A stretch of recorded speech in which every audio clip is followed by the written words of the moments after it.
Over a week ago, I made a video covering the latest controversy surrounding YouTuber and opium understudy PrettyBoyFredo. In that video, I summarized the reason why he was being exposed by former associates, adding much needed context when it came to his character and how bad of a businessman he is. Now, as expected, the last 5 SSH fans commented stuff like, "Fredo made a video about this," or "Cover the receipts, why aren't you talking about the receipts?" Well, I'm here to tell those last 5 fans that Fredo has completely manipulated you. I'm not really surprised. It's a hard cycle for you fans to release yourselves from, so you fall for it every single time. I get he's your favorite YouTuber and Lord and Savior to many, but believing that every single person that has spoke against him over the years is 100% lying is bordering the line of insanity. I honestly don't care if you go and watch him again, that's your prerogative. He may be your favorite YouTuber, that's not my goal for these videos. But I want you to sit back and actually look at, pay attention to the person that you're believing. When I posted my video, many events had taken place already. Like Pierce's video where he reveals that when he and Keyshawn visited Fredo for Vlogmas, Fredo only offered them Rice Krispies and ramen noodles while ordering actual food for himself. 2, there was a heated live stream call between Fredo and Cam, and Fredo made 4 questionable response videos on his now deleted Fredo Live channel, which he re-uploaded on an old SSH channel. By the way, the comments were off on all those videos. And finally, it was many responses to events that were going on from former SSH members like Mikey, Bari, Cameron, and who everyone was waiting for, Malik. And how could I leave out the last 2 videos on this situation where Fredo revealed the truth on his channel for the 8th or 9th time? I don't know, it's probably more times than that. I can't even count at this point. One of these 2 videos are taken down, but as you can tell by the comments, they're not letting him get away with this. I just want to let y'all know that this is my last video on the situation. I spent a lot of time trying to get the video together and stuff like that, evidence, all that stuff. I don't like to hop on bandwagons and jump on stuff. I like to let everything play out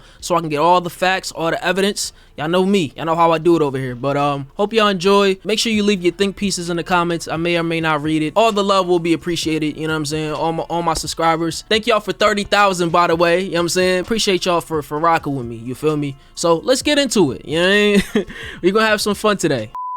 So first we're going to talk about this man's credibility and how much people are actually believing everything that he's saying. First of all, why y'all actually believe in the words of somebody who fakes like they're changing people's lives for views and takes everything back after the video is done? It's countless videos out there when he's talking about changing my friend's life with this amount of money, giving my friend this amount of money to quit his job, giving my friend a new car. It's for views and money. That's all it is. He's pulling on your heartstrings and some of y'all fall for it. That's the type of person y'all believe though. Obviously, I knew his content was fake and I know it's fake content on YouTube in general, but I haven't seen somebody do that so much on their channel, bro. It's insane how much he does that, bro. Like, it's crazy. He's the opposite of Mr. Beast. This man really would take stuff back after the video. Like, Mr. Beast would really give you the money, or he'd be like, "Yo, instead of getting that car, I can give you the money for the car, so you don't have to pay you don't have to finance it." And are y'all also believing somebody who lied on Agent Zero saying that he sent death threats to his DM and death threats about his daughter to him, and he actually DM'd Agent Zero and wished him well in DM? So you do that to somebody who sent death threats to your daughter? Like, you literally slandered this man's name and you want to come back and say, "Oh, I wish you the best," or whatever. Like, I would not say that to somebody who sent death threats to my daughter. That's just me though. Let's talk about these comments from a lot of your supporters that's saying that, "Oh, everybody that's making a video is searching for clout and all this other stuff." So you talking about every single person that makes a video is searching for clout. Even in the past, even now, every single person is lying, and the one person that's telling the truth is Fredo. So you're saying every single person is lying, but Fredo is the one that's telling the truth. If every single person is saying the same thing about who you are, wouldn't any smart human start to consider their words? See, a lot of y'all let money and clout decide who's credible from who isn't. I can understand if these were random groupies or people just coming out the woodwork saying anything about Fredo, but these aren't random people. Fredo welcomed a majority of these people that's exposing him into his own home, in his own presence. So they've seen it firsthand. But I guess it's all for clout, you know? I guess it's all for clout. See, that's how he gets you. Let's talk about this whole editor situation and the receipts that he's pulling up for this specific situation. First of all, y'all believe in somebody that can't even simply pay their editor. Like, that's just an insane concept to me. Fredo even admitted himself to not paying Itolo and dropping the ball when it came to paying him for the second channel, pushing away more potential people to add to his production team. He also blamed Itolo not finishing the video as a reason why it took 6 months for you to get the reality show out. I don't know how that's his fault entirely. You should have planned way better. Itolo didn't waste your your time for 6 months straight, and honestly, it's your fault for putting your eggs in one basket and depending on one team to get this done. You should have had multiple teams just in case anything happened. That's just me though. And you also tried to say that your channel was falling off because of them not getting the video out to you, when you could have easily uploaded vlogs, any type of other content while you were waiting. It's not their fault that your channel was in limbo waiting for the next upload. That's your responsibility. Now let's break down the details of this whole editing fiasco with Itolo. So you sent him everything in May and had a plan to get it out in June. You were hyping up the game show to his supporters for months and promised it on June 3rd. That was your first mistake. You should have had episode 1 at least ready, and you should have had a trailer ready. So that's your fault. And you should have put less pressure on yourself trying to get something out by a certain time period when you don't even have anything prepared. Itolo said that the workload was too much in June, a month after Fredo explained to him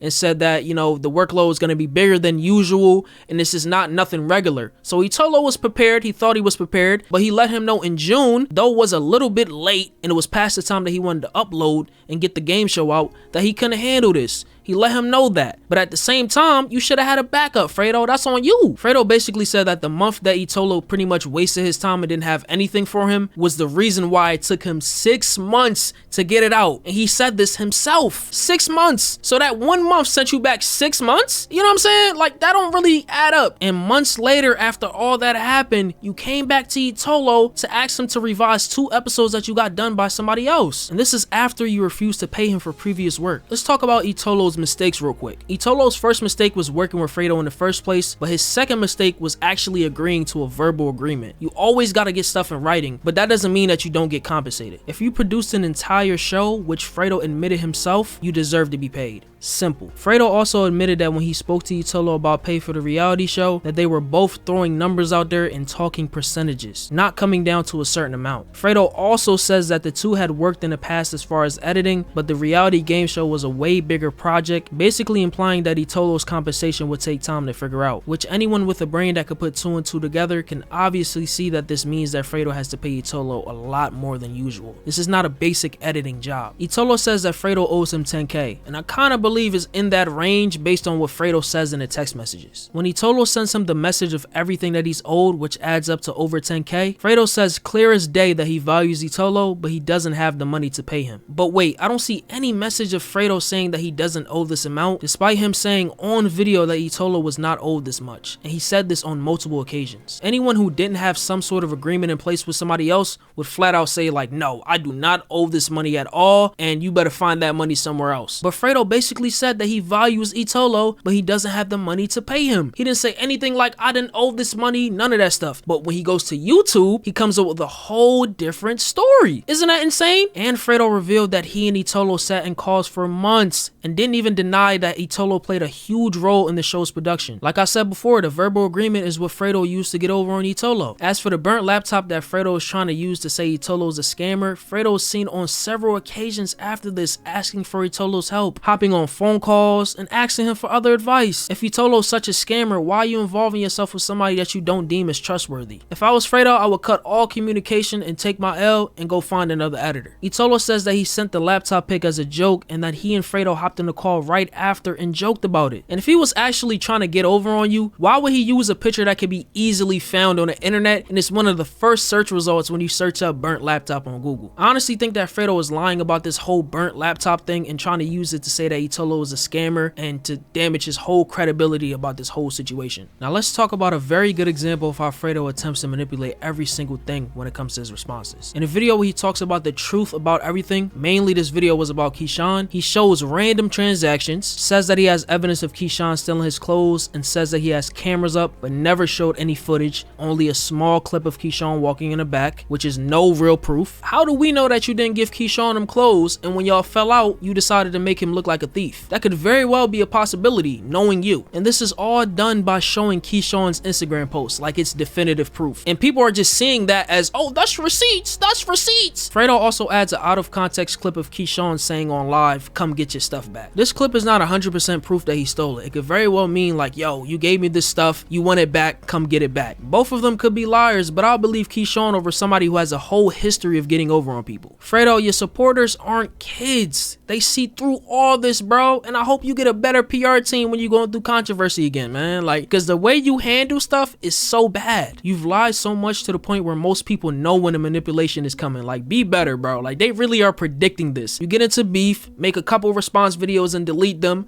and come back and say that you changed, and people just fall for it. You know what I'm saying? That's just the SSH fans, man. I guess that's how they are, man. I'm sorry to the ones that's out there that actually have a brain and actually could think for themselves, but, you know what I'm saying? All the other ones, man, y'all gotta be better, man. I can't even lie. He really be getting yo with this every single time. All right, so this is my last video in this situation. Just had to debunk some stuff, you know what I mean? Some stuff people ain't talking about, stuff like that. Hope y'all enjoyed the video. Appreciate everybody for subscribing, rocking with me. You know what I'm saying? Don't even matter where you at, whatever part of the country, whatever, you know what I'm saying, part of the world. I appreciate y'all, man. Thank y'all for 30K again. It's Fargo, and I'm out, man.